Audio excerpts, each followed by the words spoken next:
field, both electric and magnetic field which is perpendicular to each other, which is perpendicular to propagation of the wave function.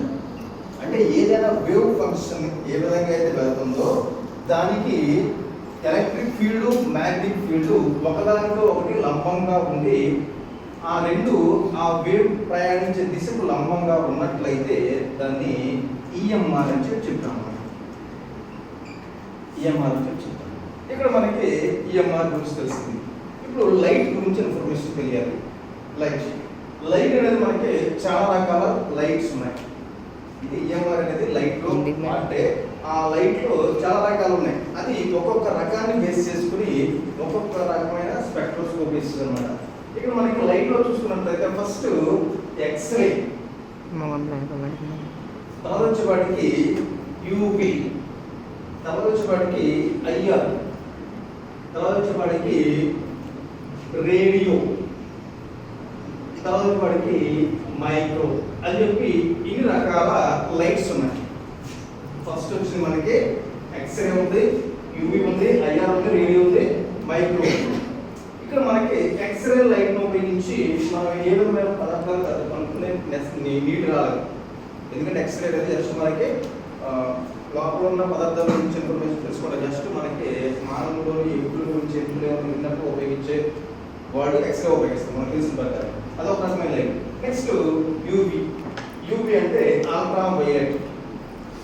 Ultra violet అంటే తెలుగులో ఏమంటాము? అతినీలలోహిత దృగ్గోచర కాంతి వర్ణపట శాస్త్రం. అతినీలలోహిత దృగ్గోచర కాంతి వర్ణపట శాస్త్రము UV. ఇక్కడ మనకి UV light. UV light అనేది మనకి 200 nanometres నుంచి 400 నానోమీటర్స్ మధ్యలో ఎగ్జిస్ట్ అవుతుంది. నానోమీటర్స్ ప్రకారం చూస్తే 200 నానోమీటర్స్ నుంచి 400 నానోమీటర్స్ మధ్యలో వస్తూ ఉంటుంది. అలాగే నెక్స్ట్ ఐఆర్ చూసుకున్నట్లయితే ఇన్ఫ్రారెడ్ రేస్, పరావరణ వర్ణపట శాస్త్రం అంటాము. ఈ పరావరణ వర్ణపట శాస్త్రం వచ్చేవాడికి 667 to 4000 నానోమీటర్స్ మధ్యలో ఎగ్జిస్ట్ అవుతూ ఉంటుంది. 667 to 4000 నానోమీటర్ మధ్యలో ఈ లైట్ యొక్క ఫ్రీక్వెన్సీ. ఇక్కడ మనకి లైట్ అనే మాట వచ్చింది అనుకున్నప్పుడు లాంబ్డా మాక్సిమం అంటే తర్వాత వచ్చేవాడికి epsilon maximum. Lambda maximum epsilon maximum అని చెప్పి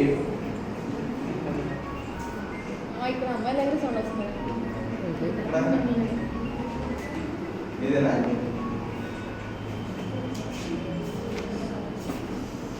లాంబ్డా మాక్సిమం అంటే ఇంటెన్సిటీ,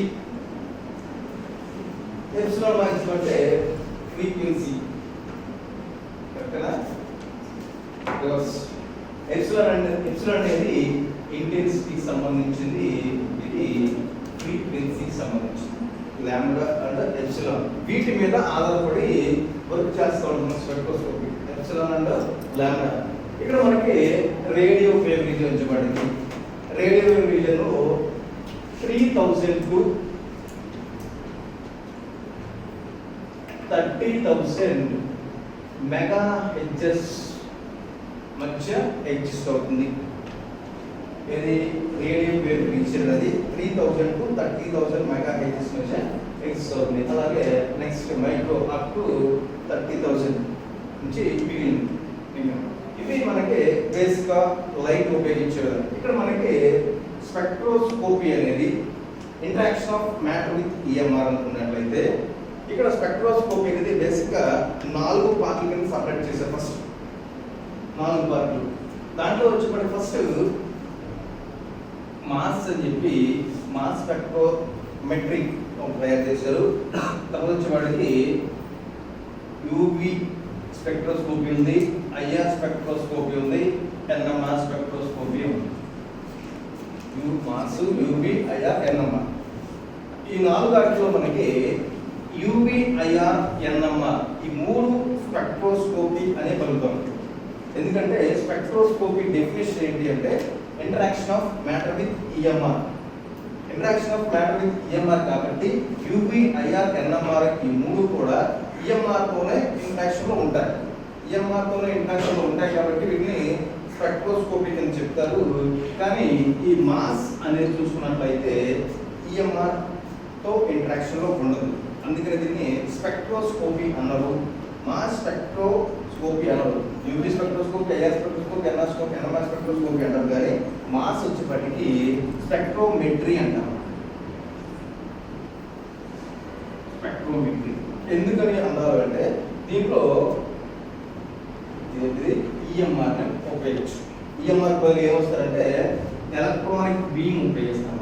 70 ఎలక్ట్రాన్ వోల్ట్స్ ఉన్న ఎలక్ట్రానిక్ బీమ్ అనేది ఒకటి ఉపయోగిస్తారు. ఆ ఎలక్ట్రానిక్ బీమ్ ఉపయోగించడం వల్ల మనం స్పెక్ట్రోస్కోపీ ఇచ్చిన డెఫినేషన్ అయితే ఈఎంఆర్ ఇంట్రాక్షన్ కాబట్టి స్పెక్ట్రోస్కోపీ అన్నారు, మాస్ స్పెక్ట్రోమెట్రీ అంటారు. ఇన్స్ట్రుమెంటేషన్ ప్రకారం ఎక్కువ చేస్తారు కాబట్టి ఇది స్పెక్ట్రోమెట్రీ కూడా అంటారు అన్నమాట.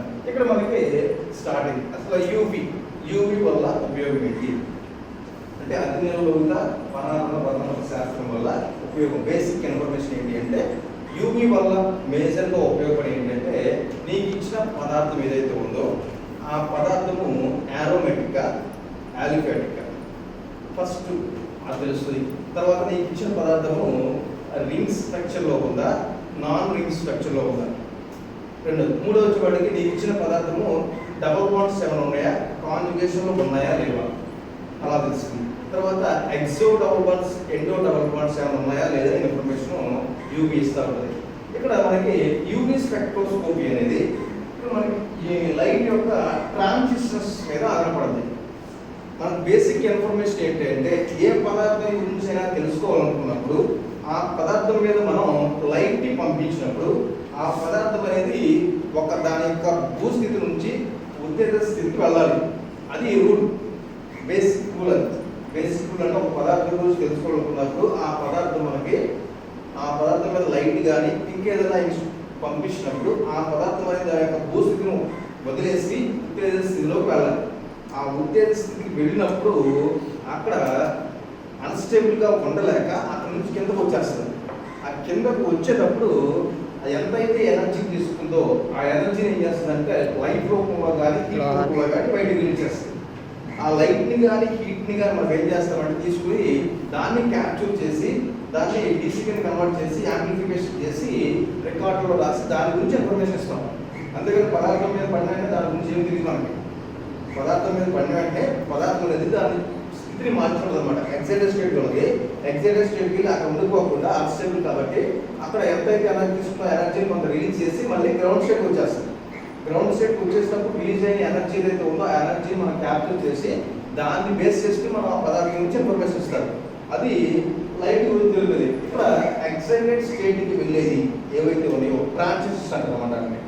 ట్రాన్సిషన్స్ ఇక్కడ ట్రాన్సిషన్స్ అనేది మనకి 3 రకాలు. ట్రాన్సిషన్స్ అనేది 3 రకాలు.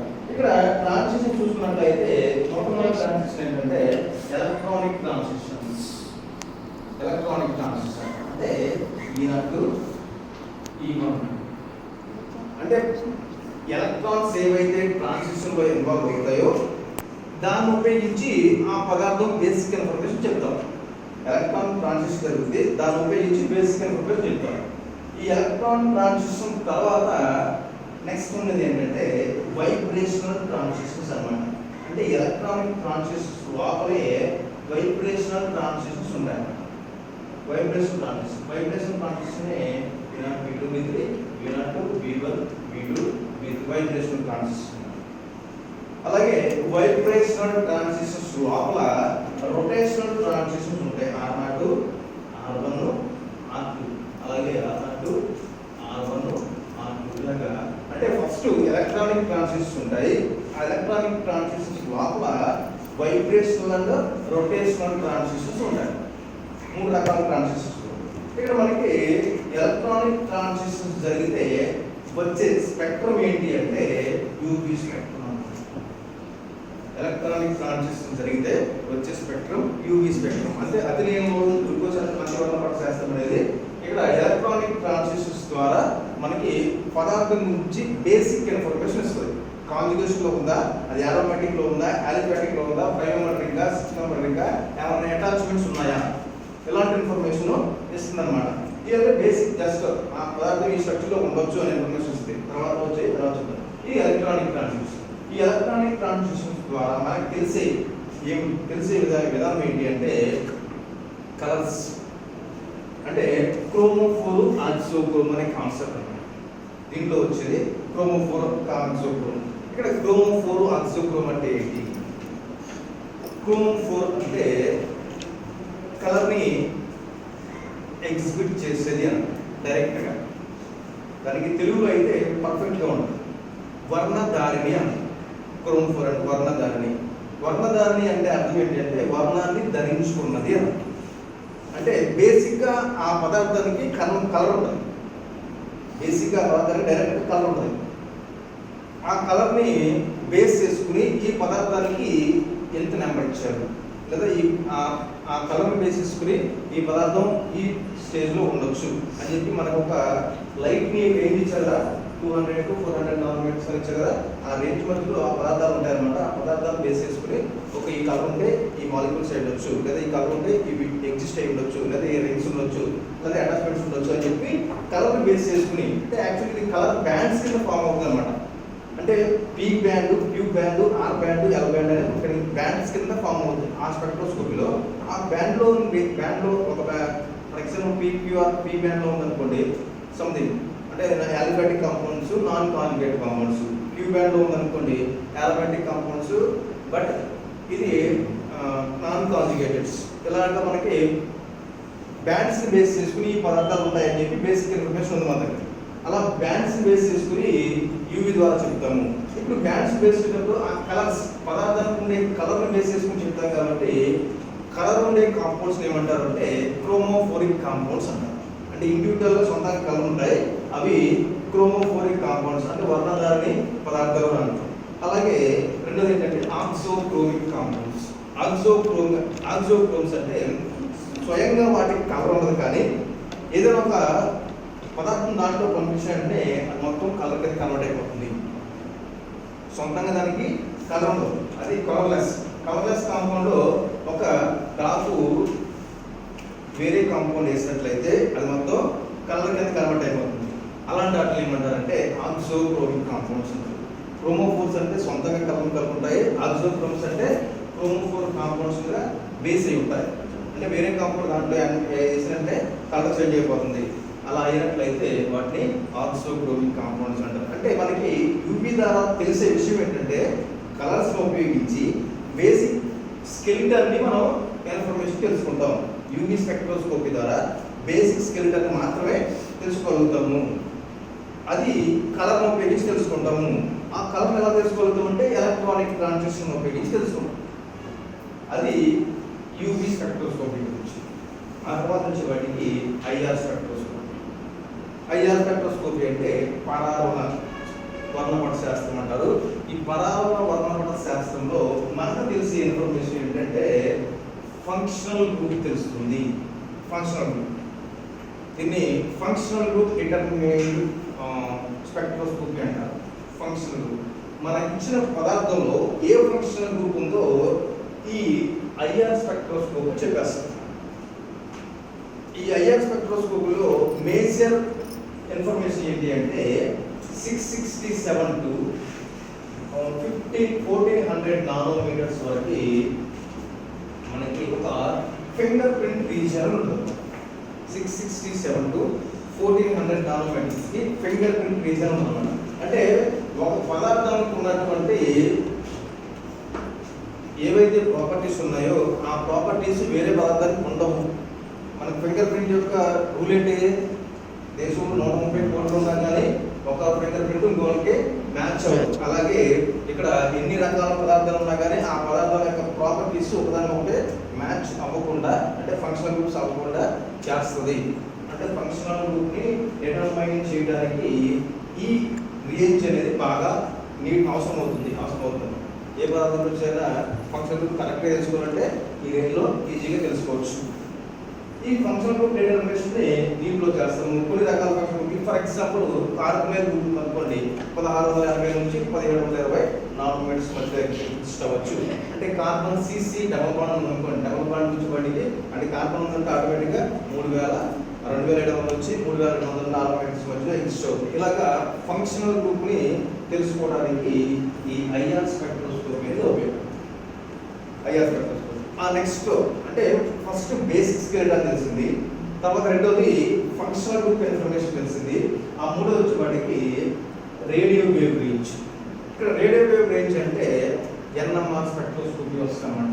రేడియో వేవ్ రేంజ్లో ఎన్ఎంఆర్ స్పెక్ట్రోస్కోపీ గురించి ఇన్ఫర్మేషన్ తెలుస్తుంది. ఈ ఎన్ఎంఆర్ స్పెక్ట్రోస్కోపీలో మనకి చాలా రకాల ఎన్ఎంఆర్ స్పెక్ట్రోస్కోపీలు ఉన్నాయి, ఒకటే కాదు. ఇక్కడ చాలా రకాల ఎన్ఎంఆర్ స్పెక్ట్రోస్కోపీ. ఇప్పుడు ఎన్ఎంఆర్ స్పెక్ట్రోస్కోపీలో హైడ్రోజన్ ఎన్ఎంఆర్ స్పెక్ట్రోస్కోపీ అని చెప్పి, తర్వాత C13 ఎన్ఎంఆర్ స్పెక్ట్రోస్కోపీ అని ఉంది. అలాగే నెక్స్ట్ F19 ఎన్ఎంఆర్ అని చెప్పి ఒకటి ఉంటుంది.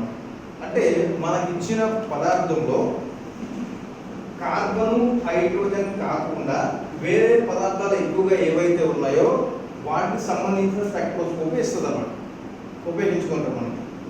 మనకి ఎక్కువగా ఏ పదార్థం చూసుకున్న ఆర్గానిక్ కాంపౌండ్ చూసుకున్నామంటే హైడ్రోజన్ కార్బన్ ఈ రెండే ఉంటాయి. ఈ స్పెక్ట్రోస్కోపీలో అదే దీన్ని మనం వాడడం ఆర్గానిక్ కాంపౌండ్ కదా. ఇన్ఆర్గానిక్ కాంపౌండ్ వచ్చే వాటికి ఎలాంటి స్పెక్ట్రోస్కోపీలు వాడతారు అంటే స్పెక్ట్రోస్కోపీలు చాలా రకాలు ఉన్నాయి ఎన్ఎంఆర్ స్పెక్ట్రోస్కోపీలు. దాంట్లో మేజర్ ఏంటంటే హైడ్రోజన్ కార్బన్. ఇక్కడ హైడ్రోజన్ స్పెక్ట్రోస్కోపీ అంటే ఇక్కడ మనకి హైడ్రోజన్ స్పెక్ట్రోస్కోపీ ఎలా కనుక్కుంటారు అంటే ఇక్కడ సింగిల్ ఎలక్ట్రాన్ ఏదైతే ఉందో సింగిల్ ప్రోటాన్ ఏదైతే ఉందో ఆ ప్రోటాన్ బేస్ చేసుకుని మనకి స్పెక్ట్రోస్కోపీ చెప్పడం జరుగుతుంది. అంటే ఏ పదార్థం గురించి అయినా ఎన్ఎంఆర్ చెప్పాలి అంటే అది ప్రోటాన్ని కలిగి ఉండాలి. అంటే ఇండివిజువల్ ప్రోటాన్ అంటే కలిగి అంటే ఇలాగా మనకి జంట కలిగి ఉండకూడదు, ప్రోటాన్ సింగిల్గా ఉండాలి. ఫర్ ఎగ్జాంపుల్ మనకి హీలియం తీసుకున్నాం అనుకోండి, దీంట్లో 2 ప్రోటాన్స్ ఉంటాయి. దీనికి స్పెక్ట్రోస్కోపీ రాదు. అప్పుడు దీన్ని ఏం చేయాలంటే 1 కింద కన్వర్ట్ చేసి 3 కింద కన్వర్ట్ చేసి అప్పుడు స్పెక్ట్రోస్కోపీ చెప్తారు. ఇప్పుడు స్పెక్ట్రోస్కోపీ అంటే సింగిల్ లేదా ఆడ్ నెంబర్ ఆఫ్ ప్రోటాన్స్ ఉన్నప్పుడు మాత్రమే మనకి ఈ ఎన్ఎంఆర్ స్పెక్ట్రోస్కోపీ గురించి తెలుస్తుంది. ఇప్పుడు ఎన్ఎంఆర్ అంటే అబ్రివేషన్ తెలుసుకోవాలి. ఎన్ఎంఆర్ అంటే అబ్రివేషన్. ఎన్ఎంఆర్ అంటే nuclear magnetic resonance spectroscopy. Nuclear magnetic resonance spectroscopy. ఈ న్యూక్లియర్ మ్యాగ్నెటిక్ రెసొనెన్స్ స్పెక్ట్రోస్కోపీలోనే ఆన్సర్ ఉంది. Nucleus having a proton which produce a magnetic field. Nucleus having a proton which produce a magnetic field అంటే nuclear magnetic which is resonance with applied magnetic field which is called as nuclear magnetic resonance spectroscopy. Once again first nucleus తీసుకున్నాము. nucleus లో proton ఉంటుంది. Proton అనేది ఇప్పుడు ఖాళీగా ఉండదు. Proton ఏం చేస్తామంటే తిరుగుతూనే ఉంటుంది. తిరుగుతూ ఉన్నప్పుడు అది కొంత మ్యాగ్నెటిక్ ఫీల్డ్ని ప్రొడ్యూస్ చేస్తుంది. ఆ ప్రొడ్యూస్ చేసే మ్యాగ్నెటిక్ ఫీల్డ్ ఏదైతే ఉందో మనం అప్లై చేసే మ్యాగ్నెటిక్ ఫీల్డ్కి రెజొనెన్స్లో కానీ ఉన్నట్లయితే అప్పుడు ఆ పదార్థం నుంచి ఇన్ఫర్మేషన్ వస్తుంది. మళ్ళీ ఒకసారి చూడండి, ఒక పదార్థం గురించి తెలుసుకోవాలనుకున్నప్పుడు ఆ పదార్థాన్ని ఫస్ట్ ఏం చేయాలంటే మనం ఒక ఫీల్డ్లో పెడతాం, మ్యాగ్నెటిక్ ఫీల్డ్లో. అప్పుడు ఏం చేస్తాయంటే దాంట్లో ఉన్న మాలిక్యూల్స్ లేదా ఐరన్స్ లేదా ఏమి మాలిక్యూల్స్ అని ఏం చేస్తాయంటే ఒక వేవ్లోకి వస్తాయి. అప్పుడు దాకా ర్యాండమ్ డైరెక్షన్లో తిరిగియండి. ఎప్పుడైతే ఒక ఫీల్డ్ అప్లై చేస్తామో అప్పుడు ఏం చేస్తాయంటే ఏ డైరెక్షన్ అప్వర్డ్ డైరెక్షన్ ఉన్నాయి, కొన్ని ఉంటాయి డౌన్వర్డ్ డైరెక్షన్ కొన్ని ఉంటాయి. ఆ డైరెక్షన్ అన్నీ కరెక్ట్గా వచ్చేస్తాయి అన్నమాట. అప్పుడు ఏం చేస్తారంటే దాని మీదకి లైట్ పంపిస్తారు. అంటే మనం లైట్ పంపించాలంటే పదార్థాలు పెట్టేసి దాని మీద అంటే పంపించేది. ఫస్ట్ ఏం చేస్తారంటే దానికి ఒక ఎలక్ట్రోమాగ్నెటిక్ ఫీల్డ్ని అప్లై చేస్తారు. అప్లై చేసినట్టే ఆ పదార్థం ఒక స్టేట్కి వస్తుంది. ఆ స్టేట్ ఉన్నప్పుడు దాని మీద లైట్ పంపిస్తారు. అప్పుడు ఆ పదార్థం నుంచి ఇన్ఫర్మేషన్ తెలుస్తుంది. దీంట్లో కూడా అదే పరిస్థితి. న్యూక్లియర్ మ్యాగ్నెటిక్ అంటే పదార్థం మీద మ్యాగ్నెటిక్ ఫీల్డ్ ఉంటుంది, అప్లై చేస్తారు. ఆ అప్లై చేసే మ్యాగ్నెటిక్ ఫీల్డ్ ఏదైతే ఉందో లోపల న్యూక్లియస్ ప్రొడ్యూస్ చేసే మ్యాగ్నెటిక్ ఫీల్డ్ ఏదైతే ఉందో ఈ రెండింటికి మధ్య రెజొనెన్స్ రావాలి. రెజొనెన్స్ అంటే తెలుసుకుందామంటే అంటే నా హార్ట్ బీట్ అనేది మీ హార్ట్ బీట్కి ఈక్వల్ అయితే నేను చెప్పేది మీకు అర్థం అవుతుంది. అది ఈక్వల్ అవ్వకపోతే నీళ్ళు. స్పెక్ట్రోస్కోపీ అర్థం అవ్వాలి అంటే దాని గురించి బేసిక్ మినిమం ఇన్ఫర్మేషన్ ఎక్కడ ఉండాలి.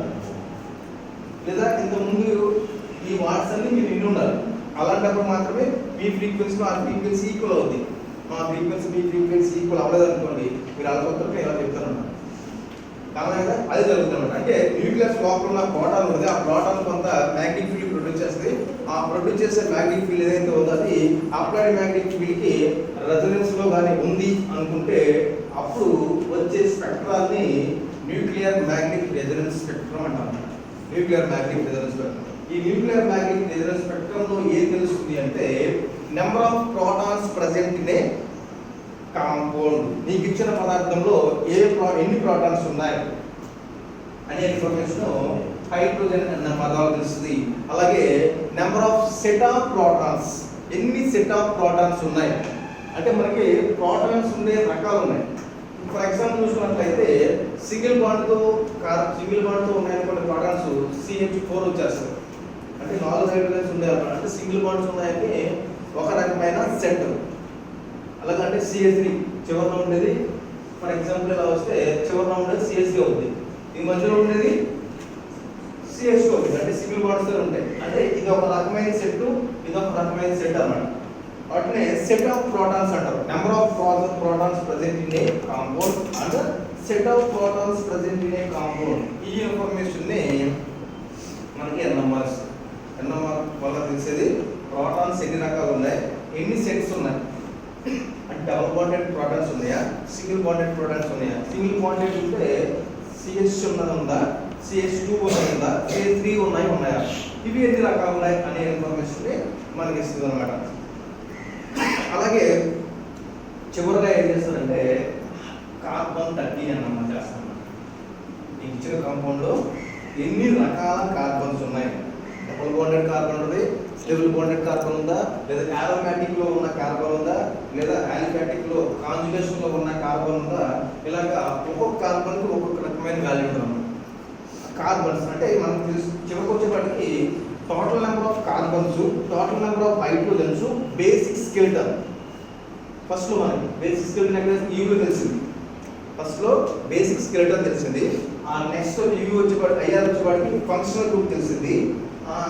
అయ్యాక తర్వాత NMR వచ్చేపాటికి నెంబర్ ఆఫ్ ప్రోటాన్స్ తెలిసింది. నెంబర్ ఆఫ్ ప్రోటాన్స్ తర్వాత నెంబర్ ఆఫ్ కార్బన్స్ తెలిసింది. ఈ skeleton, functional group, number of protons, number of carbons, ఈ 4 వాటిని కలిపి చివరిగా మనం ఫైనల్ గా మనకి ఇచ్చిన కాంపౌండ్ ఏంటో చెప్తాం.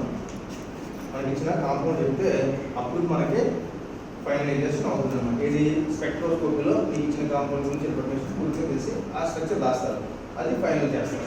అది ఫైనల్ చేయడానికి మళ్ళీ అనలిటికల్ మాలిక్యులర్ వెయిట్ డిటర్మినేషన్ చేయాలి.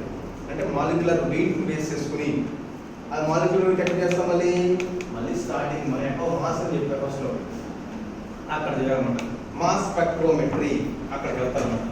ఈ 3 చేసేసిన తర్వాత దాన్ని తీసుకెళ్ళి మాస్ దగ్గర అడ్జస్ట్ చేస్తారు. మాస్ స్పెక్ట్రోమెట్రీ ఉపయోగించేసి దాంట్లో ఉన్న ఫంక్షనల్ గ్రూప్ కి ఒక పీక్ వస్తుంది.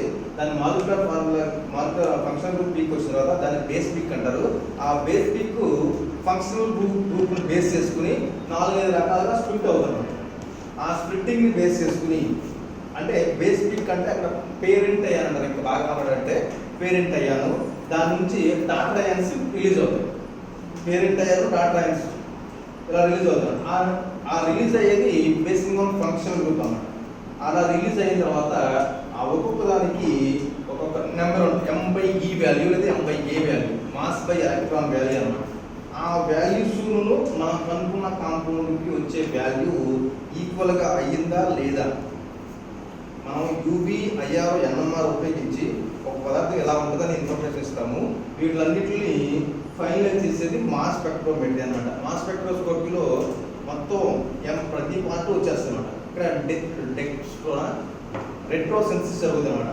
రెట్రోసిన్సిస్ అంటే మనం పదార్థాన్ని కనుక్కునేటప్పుడు ఆ పదార్థానికి బేస్ ఏంటి, ఆ పదార్థానికి ఏమేమి యాడ్ చేసుకొచ్చాము, ఆ యాడ్ చేసి అన్ని ఏం చేస్తారంటే పార్ట్ సపరేట్ చేస్తాం. ఫర్ ఎగ్జాంపుల్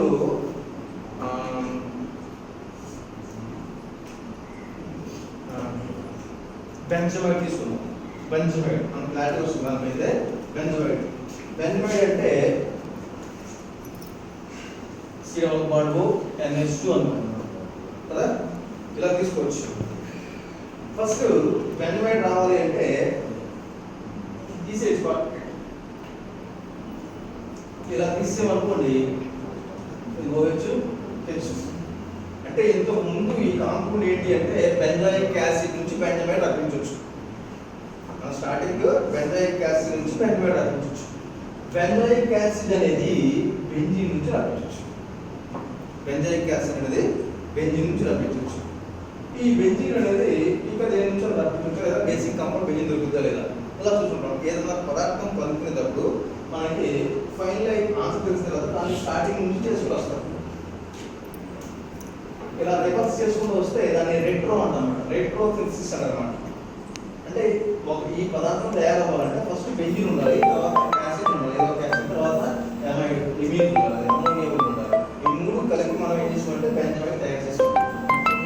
ఇలా తయారు చేసే వంటానికి ఇప్పుడు దీనికి వచ్చిన ఆన్సర్ దీనికి ఒక రకమైన పీక్లు వస్తాయి అన్నమాట ఆన్సర్స్. ఆ ఆన్సర్స్ మూడు కలిపి మన ఇక్కడ మూడు వాటిని కలిపి తయారు చేస్తుంటే దానికి ఈక్వల్ అవ్వాలి. అప్పుడు వచ్చిన కాంపౌండ్ రైట్. లేదంటే పక్కన పెట్టేసి మళ్ళీ స్టార్ట్ చేయాలన్నమాట. మనకి పురాతన కాలంలో ఒక కాంపౌండ్ తెలుసుకోవాలంటే ఒక 10 నుంచి 20